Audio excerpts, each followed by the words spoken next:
Hello বন্ধুরা, আজ আমি ম্যানগ্রোভ বনে এসেছি কাঁকড়া ধরতে। একদম খাঁটি কারাঙ্গুয়েজাদা বানাবো বলে দিকা। আমার সাথে থাকুন আর দেখুন কি হয়।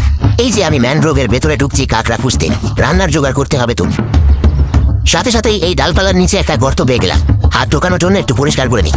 বাইরে কাঁকড়াটা বেশ গভীরে, তাও শেষমেশ বকরাতিটাকে পাকড়াও করলাম। এটা আমার ধরা প্রথম কাঁকড়া, বেশ বড়সড়। আমি তো এখনই খুশি, কারণ আজ আর না খেয়ে থাকতে হবে না। যেখানে আমি দ্বিতীয় কাঁকড়াটার সাথে লড়াই স্পিয়ার করছি, আর দেখতেই পাচ্ছেন এই দানবটাকেও ধরে ফেলেছে। ওই বিশাল গর্তটাকে আর লোক সামলাতে পারলাম না, তাই গাছের নিচ দিয়ে হামাগুড়ি দিয়ে ভেতরে থাকা কাঁকড়াটাকে ধরলাম। এখন এই চিপা থেকে বের হওয়াই হবে আসল চ্যালেঞ্জ।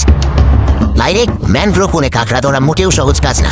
ভাবলাম রান্নায় যোগ করার জন্য একটা সাপ পেলাম নাকি, কিন্তু ওটা আসলে আমার পেটের খিদের কারণে শিকারী সত্তা জেগে উঠেছিল। মোটা সোটা কাঁকড়া পেতে হলে ম্যানগ্রোভের সাথে লড়াই করে সেরা উপায়। এখানে একটা ঢাকা দেওয়া গর্ত খুলে ফেললাম, শুধু ওই চালাকটাকে ধরার জন্য যে ভেতরে লুকিয়েছিল। আকারটা খুব একটা বড় না হলেও জিনিসটা কিন্তু মোটেও মন্দ না। আরে ঠিক আগের গর্তটার পাশেই তো আরেকটা গর্ত দেখতে পাচ্ছি। সত্যি বলতে কি গর্তটা বেশ গভীর ছিল, কিন্তু আমার হাতগুলো যেহেতু অনেক লম্বা, তাই কাঁকড়াগুলো আর কোনোভাবেই পালাতে পারল। সবচেয়ে কষ্টের কাজ হলো এই কাদা মারিয়ে যাওয়া, যে কেউ হাঁপিয়ে যাবে। অনেকক্ষণ হাঁটার পর আরেকটা কাঁকড়ার গর্ত পেলাম, আর সাথে সাথেই ওগুলো ধরতে শুরু করলাম। খিদে মুখে যেন আরো তেজ চলে এলো। রান্না বান্নার জন্য বেশ ভালো পরিমাণের কিছু কাঁকড়া আমি আর ধরে ফেলেছি। এখন এগুলোকে ভালো করে ধুয়ে পরিষ্কার করে রান্নার উপযোগী করে তুলব।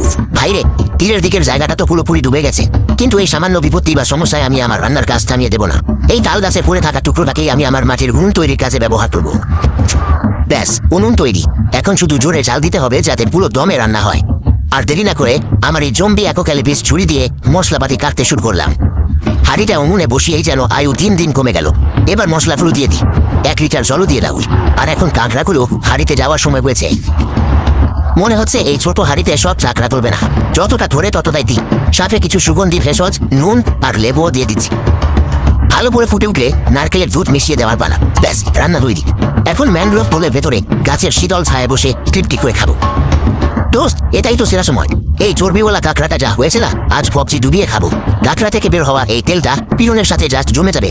আর এই কাঁকড়ার মাংসের কথা তো বলাই বাহুল্য। এই গহীন ম্যানগ্রোভে বানানো কারাঙ্গুয়েজাদাটা জাস্ট ফাটাফাটি হয়েছে।